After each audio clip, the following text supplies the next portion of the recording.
کہ آپ جس کو چاہیں گے حکومت دیں گے اور جس سے چاہیں گے حکومتیں چھین لیں گے. اور پھر قانون سازیاں ہو رہی ہیں، پارلیمنٹ کے ذریعے سے مقتدرہ کو طاقتور بنایا جا رہا ہے.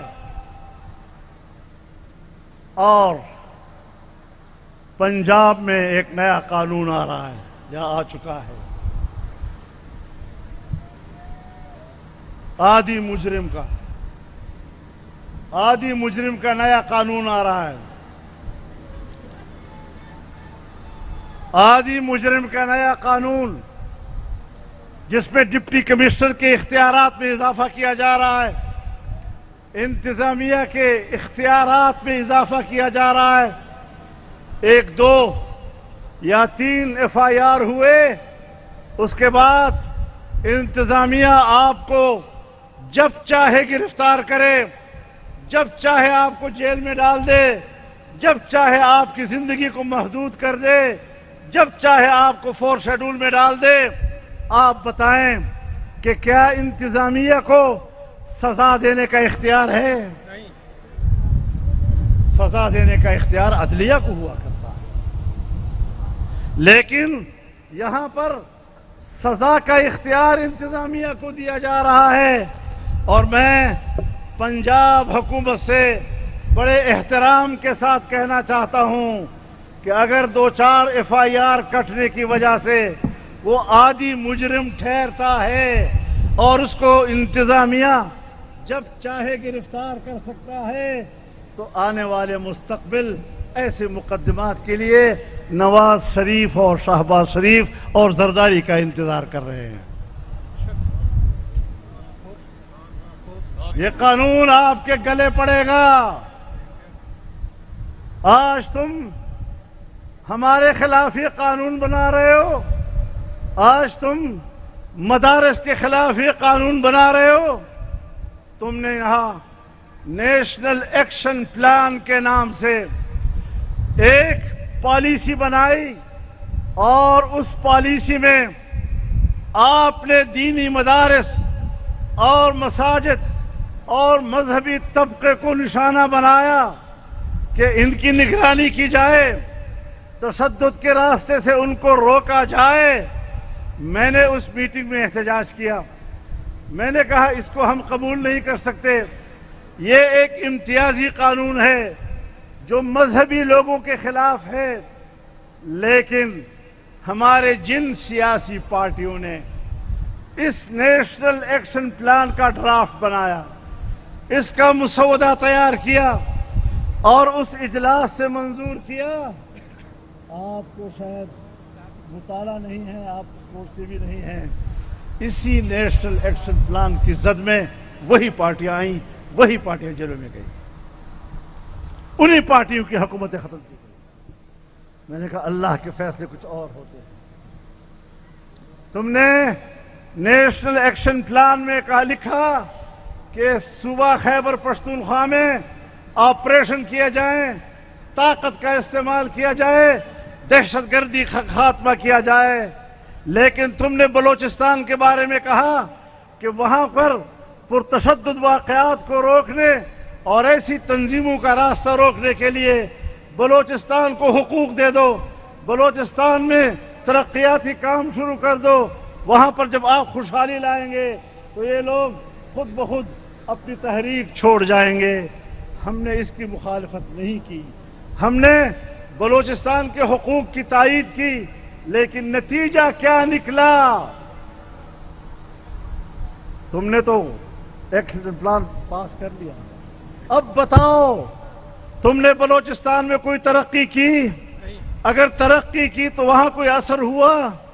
وہاں پر جتھے بنے، مسلح جتھے بنے. تمہارا مغرب بھی روکا ہوا ہے، تمہارا مشرق بھی روکا ہوا ہے، ہر طرف سے تم محصور ہو. پشتون علاقے کے پہاڑوں پر وہ چھا گئے ہیں، خیبر پختونخوا کے پہاڑوں پر اور اس کے صحراؤں پر یہی لوگ چھائے ہوئے ہیں. آپ کدھر ہیں سوائے اس کے کہ ایک ایوان صدر میں بیٹھا ہوا عیاشی کر رہا ہے اور دوسرا وزیر اعظم ہاؤس میں بیٹھ کر عیاشی کر رہا ہے. جیلی حکمران نامنظور، جیلی حکمران فارم 47 کے حکمران. میرے محترم دوستو، یہ جانبداریاں بدنیتیاں مت کرو ہمارے ساتھ. تم ہمیں گھیرنے کی کوشش کرتے ہو، خود گھر جاتے ہو. تم ہمیں پھنساتے ہو، پھر خود پھنس جاتے ہو. جس کا کوئی نہیں اللہ تو ہے. ہمیں اپنے رب پر بھروسہ ہے. 26ویں آئینی ترمیم ہوئی، صرف جمعیت علماء اسلام نے تنہا مذاکرات کیے. پاکستان تحریک انصاف کو ہم نے مسلسل رابطے میں رکھا، لمحے لمحے کے پیش رفت سے ان کو آگاہ کرتے رہے. اپوزیشن اور حکومت دونوں جمعیت علماء کے رابطے میں رہے. 1 مہینہ 1 ہفتے تک مذاکرات چلتے رہے. ہم نے اپنے 10-11 لوگوں کی طاقت سے اس حکومت کو اس قانون کے 34 شقوں سے دستبردار کرایا تھا. 34 شقوں سے ہم نے ان کو دستبردار کرایا اور صرف 22 شقوں پر ان کو آنا پڑا کہ بس اسی کو منظور کرتے ہیں.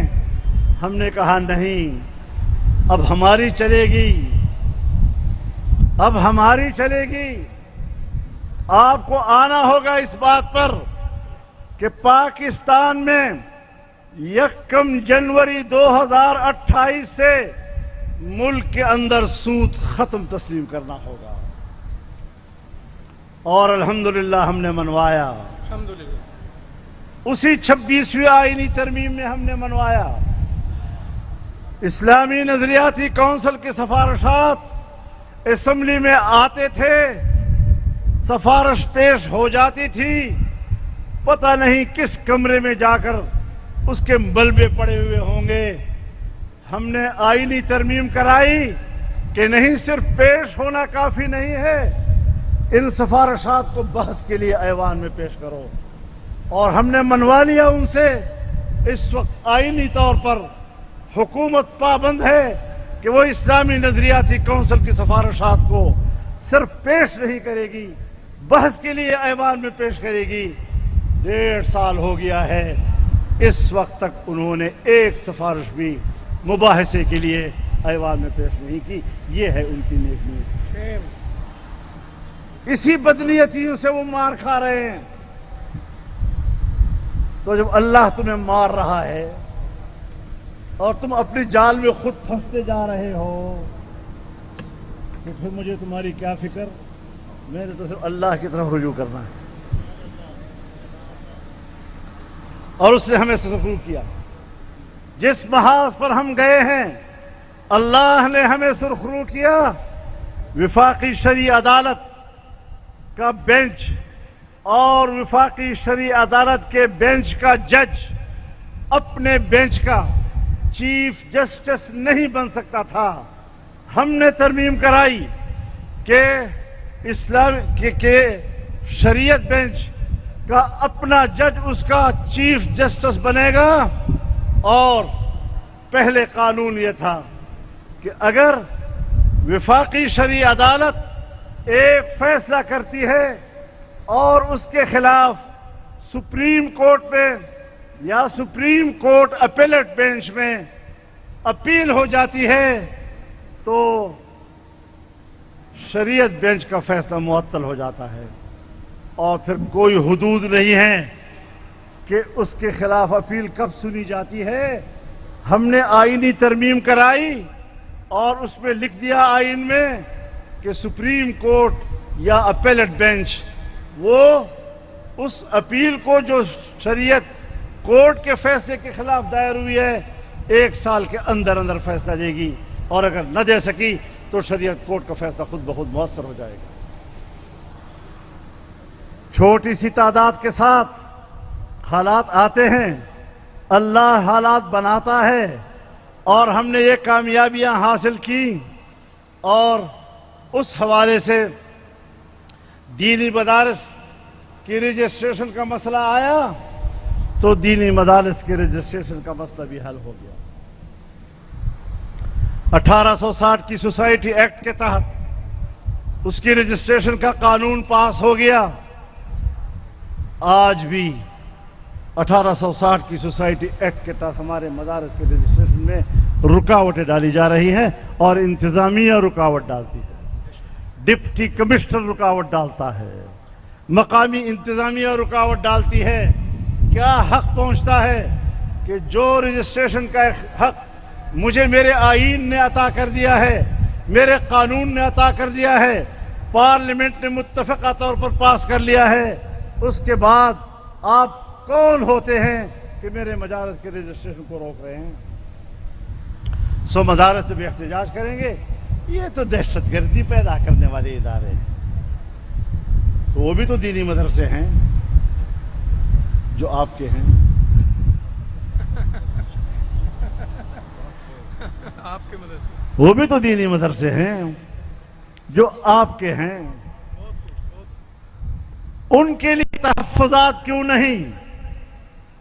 اور اگر تمام مکاتب فکر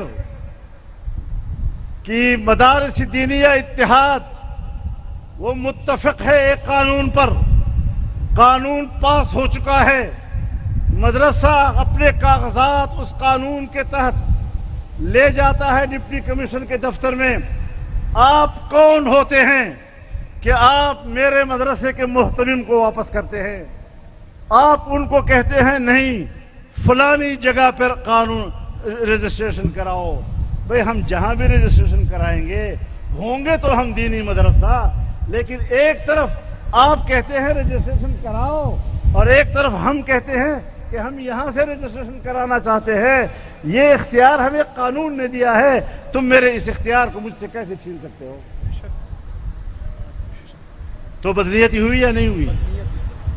اور بدنیتی کی مار کھاؤ گے انشاءاللہ۔ انشاءاللہ ہم لڑیں گے آپ کے ساتھ، انشاءاللہ ہم رکیں گے نہیں، ہماری تحریک چل رہی ہے، انشاءاللہ ہم زندہ رہیں مردہ رہیں، اگلی نسلیں انشاءاللہ لڑیں گی، انشاءاللہ اس دین کے علم کی حفاظت کریں گی، قرآن کے علوم کی حفاظت کریں گی، حدیث کے علوم کی حفاظت کریں گی، فقہ کے علوم کی حفاظت کریں گی، دینی علوم کی حفاظت کریں گی۔ یہ راستہ میرے اکابر نے کھولا ہے، تمہارا باپ بھی اس راستے کو بند نہیں کر سکتا۔ انشاءاللہ انشاءاللہ یہ عجیب پاکستان ہے، یہاں پر ایک قانون پاس ہوا، 18 سال سے کم عمر کا کوئی جوان نکاح نہیں کر سکے۔ اب آپ علماء کرام ہیں، آپ جانتے ہیں کہ شرعی طور پر کس عمر میں لڑکا یا لڑکی جوان ہوتے ہیں، اور جب جوان ہو جاتے ہیں تو ان کو باہمی طور پر نکاح کرنے کا حق حاصل ہو جاتا ہے۔ لیکن یہاں قانون بنایا گیا کہ 18 سال سے کم عمر کا نکاح نہیں ہوگا۔ بھائی نہ کرو، ہر گھر کے اپنے حالات ہوتے ہیں، میں بھی بچوں کا باپ ہوں، بیٹیوں کا بھی باپ ہوں، بیٹوں کا بھی باپ ہوں۔ میرے بیٹے اور میری بیٹی کی فکر تمہیں زیادہ ہے یا مجھے زیادہ ہوگی؟ بہت خوب بہت خوب۔ کب کس عمر میں رشتہ ملتا ہے، کس عمر میں ازدواجی تعلق بنتا ہے، یہ تو ہر گھر کے اپنے حالات ہوتے ہیں۔ آپ مجھ پہ جبر کر رہے ہیں کہ آپ نے 18 سال سے اگر کم عمر میں نکاح کیا اور یہ نوجوان لڑکا اور لڑکی اکٹھے ہوئے تو اس کو زنا بالجبر تصور کیا جائے گا۔ لعنت ہو تمہارے اس تصور پر، لعنت ہو تمہارے اس انسانی حقوق کے تصور پر۔ یہ سوچ ہے جو تمہاری ہے؟ مسلمان کلمہ گو ہو کر تمہیں شرم نہیں آتی ایسی بات کرتے ہوئے؟ اور مشرف کے زمانے میں ایک آئینی ترمیم ہوئی تھی حقوق نسواں کے نام سے. اس میں زنا بالرضا کے لیے سہولتیں مہیا کی گئی. میں نے کہا یہ عجیب پاکستان ہے, یہ عجیب اسلامی جمہوریہ پاکستان ہے کہ جس میں زنا کے لیے سہولتیں مہیا کی جا رہی ہیں اور جائز نکاح کے لیے مشکلات پیدا کی جا رہی ہیں. میری بات سمجھ میں آ رہی ہے یا نہیں؟ یہ وہ جنگ ہے جو ہم پاکستان میں لڑ رہے ہیں. کیا اس لیے پاکستان بنا تھا؟ کیا اس لیے اسلام کا نعرہ لگایا گیا تھا؟ کیا اس لیے بر صغیر کے 10 کروڑ مسلمانوں نے قربانیاں دی تھی؟ کیا اس دن کے لیے میری بہنوں نے اور میرے بیٹیوں نے اپنے عزت قربان کر کے یہ وطن حاصل کیا تھا؟ تمہیں ان کی عزتوں سے حیا نہیں آئی, تمہیں ان جوانوں کے خون سے حیا نہیں آئی جس نے اس ملک کے لیے قربانیاں دی, جانیں دی, آزادی کے لیے سولی کے پھندے چومے. اور ایک انگریز لکھتا ہے کہ ہم نے ایک ایک عالم دین سے تنہا پوچھا کہ تم صرف زبانی کہہ دو کہ تحریک آزادی سے میرا کوئی تعلق نہیں تھا, ہم آپ کی سزا ابھی معاف کرتے ہیں. کہتا ہے 50,000 علماء کو ہم نے توپ سے اڑا دیا, ایک بھی اس بات کے لیے تیار نہیں ہوا کہ وہ یہ کہہ دے کہ میرا آزادی کی تحریک سے تعلق نہیں تھا. ہم ان قربانیوں کی تاریخ کے امین ہیں اور تم ہمیں سمجھتے کیا ہو؟ بہت خوب. جاگیردار طبقہ انگریز نے پیدا کیا,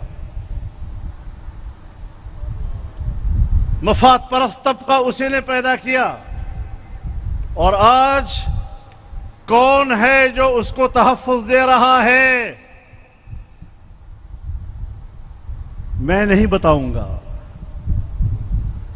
جو طاقت اسی جاگیردار اور اسی سرمایہ دار طبقے کے جبر کو تحفظ دے رہا ہے, اس کے اقتدار کو تحفظ دے رہا ہے, میں نہیں کہوں گا, خود سمجھ لو کہ انگریز کا یہاں پر نائب کون ہے اور اس کا جانشین کون ہے.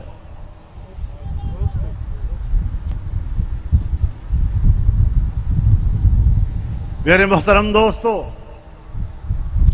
اپنے ملک کا تو یہ حال ہے, انڈیا کے ساتھ پوری سرحد بند, افغانستان کے ساتھ پوری سرحد بند, مغربی سرحدیں بھی بند, مشرقی سرحدیں بھی بند. ایران ایسے حالات میں کہ وہ نہ اچھے کا نہ برے کا. چائنا اپنا اعتماد اٹھا چکا ہے تم لوگوں سے. وہ ایک چھوٹا سا کوریڈور ہے جو اگر تجارت کے لیے کھلتا ہے تو آپ نے ان کو دھوکے دیے ہیں, ہم نے ان کو دھوکے دیے, ہم نے ان کی سرمایہ کاری کا راستہ روکا. اس وقت پاکستان محصور ہے, محصور ہے, حکمرانوں کی پالیسیوں کے ہاتھوں محصور ہے, اور حکمران اس لیے مجبور ہیں کہ وہ بھی تو محصور ہیں.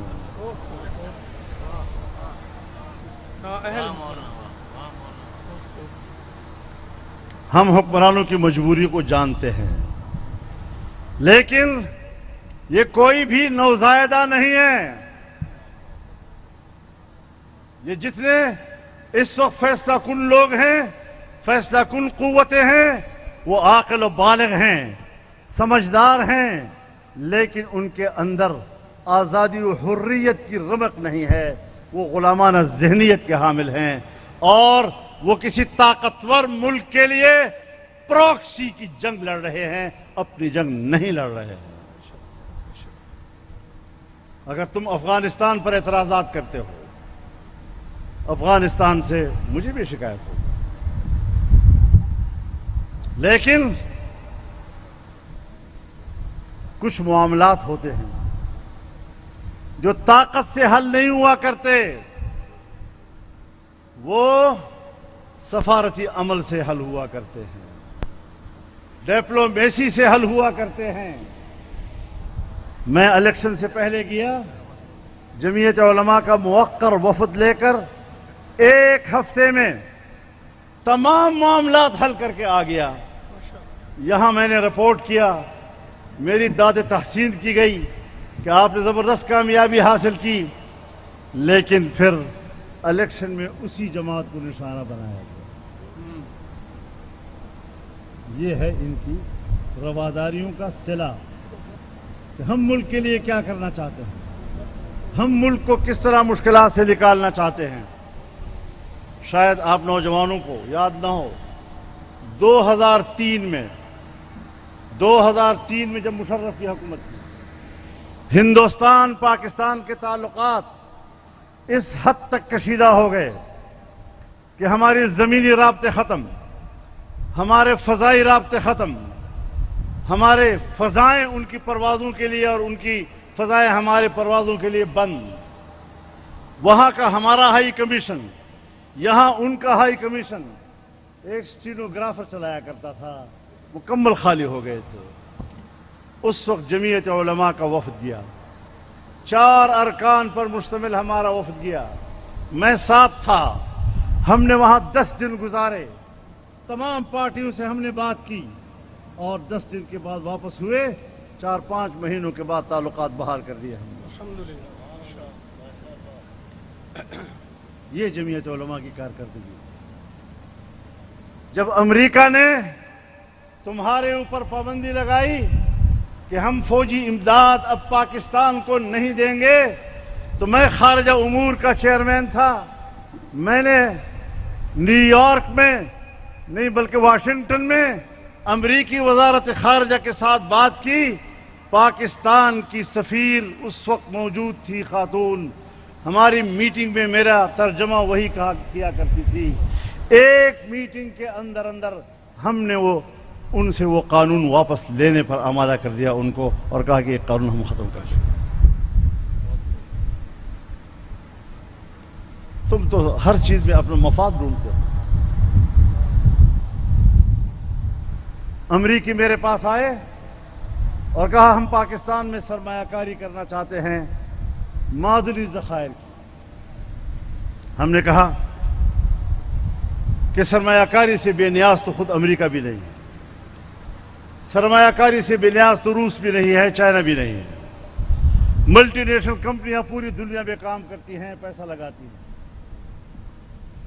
اگر پاکستان میں کوئی سرمایہ کاری کرے گا، ہم کیوں روکیں گے کسی کو؟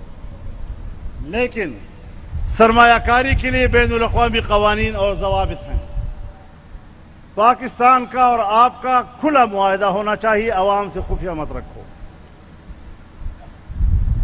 پھر جس علاقے میں معدنی ذخائر پیدا ہوتے ہیں، وہاں کے مقامی آبادی کے حقوق کا تحفظ کرنا، یہ آپ کی بھی ذمہ داری ہوگی، پاکستان گورنمنٹ کی بھی ذمہ داری ہوگی،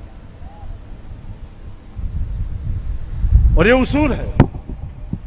بظاہر تو وہ مان گئے، لیکن آج قبائلی پہاڑوں میں اگر کوئی جنگ ہے تو وہ اسی بنیاد پر ہو رہی ہے کہ پاکستان کے معدنی ذخائر کو بیچا جا رہا ہے، اور مقامی آبادی کو بے اختیار کر کے اس سے ان کا اختیار چھین کر وہ سمجھتے ہیں کہ ہم خود ہی کاروبار کر سکتے ہیں۔ نہیں، یہ پاکستان کے بچوں کی ملکیت ہے، یہ ان علاقے کے بچوں کی ملکیت ہے۔ بلوچستان کے عوام اور ان کے بچے وہاں کے وسائل کے مالک ہیں، خیبر پختونخوا کے عوام اور ان کے بچے وہاں کے وسائل کے مالک ہیں، پنجاب اور پنجاب کے عوام اور ان کے بچے پنجاب کے وسائل کے مالک ہیں، سندھ کے عوام وہاں کے وسائل کے مالک ہیں۔ کسی کا کوئی مائی کا لال ان کے حقوق پر ڈاکہ نہیں ڈال سکتا، اور اگر ڈالا جائے گا تو پھر یہی بے چینیاں آئیں گی جو آج وہاں سندھ میں ہیں، وہی بے چینیاں جو آج بلوچستان میں ہیں، وہی بے چینیاں جو خیبر پختونخوا میں ہیں، اور یہی بے چینیاں کل پنجاب میں اتر سکتی ہیں۔ ہم پاکستان کو ایک پرامن ملک دیکھنا چاہتے ہیں، ہم پاکستان کو محبت اور اخوت دینا چاہتے ہیں۔ جمعیت علماء نے نفرتوں کی سیاست کے ساتھ مقابلہ کیا ہے، فرقہ وارانہ نفرتوں کے ساتھ، لسانی نفرتوں کے ساتھ، علاقائی نفرتوں کے ساتھ، قومی نفرتوں کے ساتھ ہم نے لڑائی لڑی ہے اور الحمدللہ ہم کامیاب ہوئے ہیں۔ آج بھی یہ جنگ جمعیت لڑ رہی ہے میدان میں۔ اگر ہماری فوج سمجھتی ہے کہ ہم جنگ لڑ رہے ہیں، ہاں آپ لڑ رہے ہوں گے پہاڑوں میں، لیکن میدانوں میں اگر نظر آ رہی ہے تو جمعیت علماء نظر آ رہی ہے، جو عوام کے اندر خود اعتمادی پیدا کر رہی ہے۔ اس ملک کو بچانے کے لیے ایک کشمیر رہ گیا تھا کہ جو پرامن تھا، آج وہ کشمیر ابل رہا ہے۔ انڈین کشمیر ہمارے ہاتھ سے نکل چکا تھا، اب ہمارے ہاتھ سے اپنا کشمیر نکل رہا ہے۔ اور جب فاٹا کو ضم کیا جا رہا تھا صوبے میں، تو ہم چیخ رہے تھے کہ بھائی یہ غلطی مت کرو، ابھی اس طرح کے حالات نہیں ہیں، ابھی انضمام مت کرو۔ اگر تم نے انضمام کیا اور فاٹا کے عوام سے پوچھا نہیں تو یاد رکھو ہندوستان کشمیر کو ہڑپ کر لے گا۔ فاٹا کی خصوصی حیثیت، اس کی آئینی خصوصیت، اس کی قانونی خصوصیت اگر آپ وہاں کے عوام سے پوچھے بغیر ختم کریں گے تو کشمیر کی خصوصی حیثیت وہ عوام سے پوچھے بغیر انڈیا ہڑپ کر دے گا۔ وہی ہوا۔ آج فاٹا نہ فاٹا ہے نہ سیٹل۔ آج وہی لوگ جو کل فاٹا کے انضمام کی تحریک چلا رہے تھے اور آگے بڑھ کر کہتے تھے کہ فاٹا کے عوام کا مفاد صوبے کے ساتھ انضمام میں ہے، آج وہی آل پارٹیز کانفرنس بلا رہے ہیں کہ آئیں سوچیں، ہم سے تو ٹیکس لیے جا رہے ہیں، ہم سے تو وعدے کچھ اور ہوئے تھے اور ہوا کچھ اور ہمارے ساتھ۔ تو ہم نے کہا جمعیت تو اس وقت کہہ رہی تھی کہ مت کرو ایسا، اس وقت ہم چیخ رہے تھے، اور میں یہ بھی کہہ رہا تھا کہ یہ انضمام امریکہ کے دباؤ پہ ہو رہا ہے۔ اور اب میں آرمی چیف سے کہنا چاہتا ہوں کہ جو امریکہ کے دباؤ پر فاٹا کا انضمام کر رہا تھا، وہ شخصیت آپ ہی کے آستین کا سانپ ہے، اپنے آستین میں ڈھونڈیے، یہ آپ کے آستین میں یہ سانپ تمہیں مل جائے گا۔ جس نے مجھے کہا کہ اگر ہم نہیں کریں گے امریکہ ہمیں ہڑپ کر جائے گا، پبلک سے کہتے رہے ہم تو آزادی سے بات کر رہے ہیں۔ بھئی کوئی آزادی سے بات نہیں ہو رہی تھی۔ تو اس تمام صورتحال میں جمعیت علماء نے ہمیشہ بڑے اصول کی سیاست کی ہے، پاکستان میں نظریاتی سیاست کی ہے، پاکستان کے مفادات کی سیاست کی ہے، پاکستان کے عوام کے درمیان وحدت کی سیاست کی ہے، اسے ایک قوم بنانے کی سیاست کی ہے، اور اگر ملک کو بگاڑا ہے، نفرتیں پیدا کی ہے، اس کے لیے ماحول بنایا ہے، ہم ذمہ دار نہیں ہیں، اس کے ذمہ دار آپ لوگ ہیں۔ اپنی صفوں کا کھوج لگائیے، ہماری طرف شک کی نگاہ سے مت دیکھیے۔ ہم باہمی خود اعتمادی چاہتے ہیں، لیکن ہم اپنی بات کریں گے۔ تم غلط قانون سازی کرو گے تو اس پر ہم گرفت کریں گے۔ تم نے 27ویں آئینی ترمیم پاس کی، جو کچھ 26ویں آئینی ترمیم میں تم نے مان لیا تھا، اس کو دوبارہ تم نے وہی حرکت کی، اور جو وہاں رہ گیا تھا تم نے وہی حرکت دوبارہ کی۔ اس طرح تو نہیں ہوتا، ایک مہینے پہلے آپ کی سوچ اور، ایک مہینے کے بعد پھر آپ کی سوچ اور۔ تو باتیں بہت ہیں، کس کس بات کو رویا جائے، کس کس بات کو رویا جائے۔ کبھی آہ لب پہ مچل گئی، واہ واہ، کبھی اشک آنکھ سے ڈھل گئے، یہ تمہارے غم کے چراغ ہیں، کبھی بجھ گئے کبھی جل گئے۔ واہ واہ۔ وآخر دعوانا